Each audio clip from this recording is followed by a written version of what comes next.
morning. Welcome to the Keto Mom page. I am sorry again. I am late. There's a couple things I've been doing this morning. I'm not slacking off. And our kids are at camp, so I'm taking care of their dogs and doing all the things. And what's so great is one of the leaders is doing a live video almost the entire time the kids are at camp. And so I was watching them all morning try to do like an obstacle course. And I was like, this is wasting. It's not wasting. It was super fun to watch them, but clearly I have stuff to do. So as you're tuning in, where are you tuning in from? I will not have another late morning. I will not watch my kids at camp all day long. I will stay focused, but all of our girls are there. So if you saw me in my stories, all 4 girls went to camp. If you're brand new to the page, we have 4 daughters and 4 dogs. We currently live in Minnesota. Welcome to the Keto Mom page. If you are brand new, I'd love for you to post new below. And every morning we're going through a book because I believe that mindfulness is super important for your overall health, right? Oftentimes I think that people can oftentimes they do think that they can just make a goal, but not change the habits, not change the systems, not work on their mindset and reach the goal. And sometimes you do, but what happens? I often hear, not everybody, but some fall back into the same patterns, the same old rut, the same habits of all the things they were doing because they did not change the system, right? So we are going through this book. If you're brand new, we've already gone through a ton of other books. We'll probably get through this one mid-month, and then what I'm going to do is kind of recap all of the main key points of the books that we've gone through in the last 3 months. And let me tell you, all of the books have the same concept of mindfulness, right? Creating systems and habits. Like, are you willing to do the hard work? Do you have the discipline to change what you want? And most of you here are wanting fat loss, right? So we're going to move through this book, and then we're going to do some kind of reminders. And then I have a really exciting book that I'm really excited to go through that everybody voted for in September. We're going to create vision boards. At the end of this, I'm going to show you, I already started mine. Has any of you created a vision board in the past? I've done them for years and years, but this new book that I'm going through with a whole bunch of ladies at my church, I love how she explains it, and I'm redoing mine mid-year. And then, so it'll be great. We'll talk about it later. But what I'm going to talk about is chapter 6 in this book.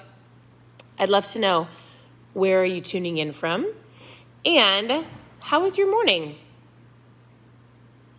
How's your morning? All right, so this chapter is, I don't even know if I'm going to say the word right. Rumination, and renewal. And I'll give you an idea of what it means because I loved how he started the book off. So he says, I'm apologizing for saying something gross, but it has to be said. And I don't think it's that gross. But the author said the word rumination is, I think, how you say it. The word meditation. Okay, so he talks about meditating is the same word as rumination. He says, what does rumination actually mean? And it's in the Bible. He says rumination is what cows do what they do with their cud. So like how a cow eats. And then, so he explains it like this. He says, I'm sorry to be gross, but this is what I want you to do with the words and the powerful words and the different things that you're learning. I want you to ruminate on them like a cow ruminates his cud. And you might be going, what in the world is this all about? He says cows get a mouthful of grass. They chew it up, they swallow it, they throw it back up in their mouth. They chew it up some more, they swallow it again. They throw it back up again, they chew it, they swallow it, they chew it, they swallow it. And they do this over and over again. Why do they do that? They do it to get the most nutrients out of their food as possible. It's how their bodies work. He says, I want you to do that with what you're learning. He would say, do that with the word. He would say, do that with the positive things that you're learning in your life. He said, that is exactly what I want you to do. beyond with this word. He says, I want you to meditate on it. I want you to chew on it. I want you to, because oftentimes, if you guys have been here for a while, I'm going to say you can't just watch somebody teach you something in any area of your life, right? And just know it. You have to watch, you have to read, you have to think about it for the day, you have to meditate on it, you have to ruminate on it, you have to think, put it into action, write it down, try again until you get it right. So I've realized we've gone through a lot of books, we've gone through a lot of content, and sometimes you can go, yeah, this is great. I'm reading and I'm getting my mindset right, but that's the first key. The next key is putting it into action over and over and over again. And this chapter talks about the power of repetition over and over again. The reason you've got some not great habits, you don't have some great systems in your life on the health side of things, is because you've created a repetition of bad habits, right? You've created a repetition of negative thoughts. So the point is we're going to change that. He says the same is true with a mental rut. You want to hear something fascinating? Increasing research shows that the way to get someone to believe a lie is to simply repeat a lie. So prior to this chapter, we talked about the lies that you're believing, the neural pathways, the rut of life that you're in, the repetition of the things that you've been doing over and over again, and it's all based on a lie. And in the chapter, he talks about different lies that we believe. He talks about things like, did you know that researchers say that you only use 10% of your brain? He goes, that's a lie. It's not true, right? But when you repeat something and even a lie over and over again, you believe it's a truth. And it's still a lie, right? How many things have you found yourself saying? I've done this where I'm like, oh, they say that you should do this, right? And I'll have my family and I joke and I'll say, who's actually they? And where is that proof? And is it actually a truth or is it a lie? Like I kind of run these things when I hear these common quotes or these common phrases or these statistics that you can't find anywhere when somebody says something. It just depends, right? Sometimes it's clearly a truth and oftentimes it could be a lie. But when you say a lie repeatedly enough, like if you say something about yourself, if people tell you something over and over again, you believe it as it was a truth. Same with how you think about yourself, right? You have been told a lie by yourself and by others, and we need to change the neural pathways so that you believe that you are worthy, that you can get healthy, that you are strong, that you are beautiful, that you are, right? But we need to fill in the root, fill in the rut, and get those lies out. He says, how will you replace the old rut with a new pathway? The answer is repetition of a truth, right? So, of course, the book is great. He tells a ton of stories. He says there's a word called, let me make sure I can say it, automaticity.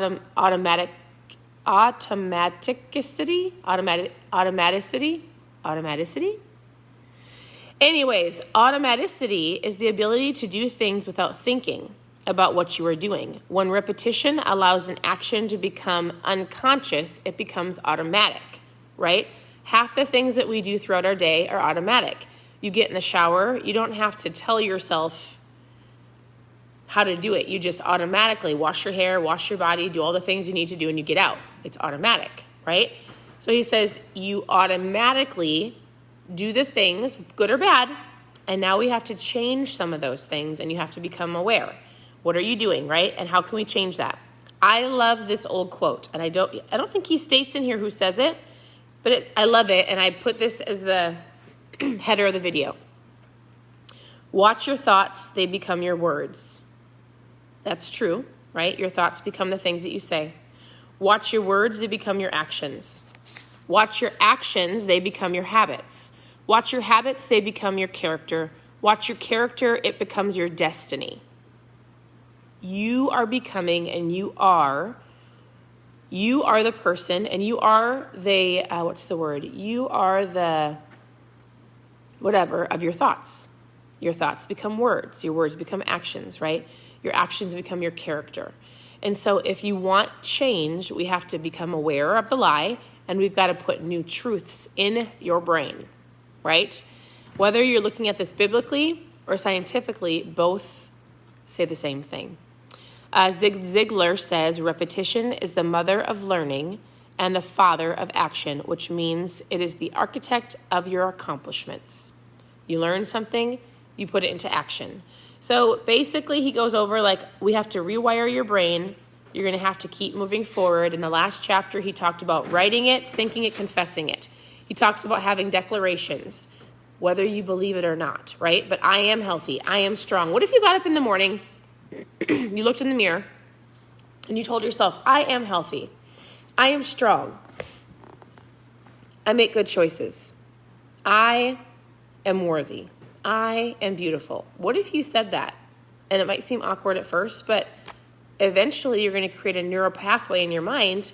And when you believe positive things about yourself, you're going to choose better.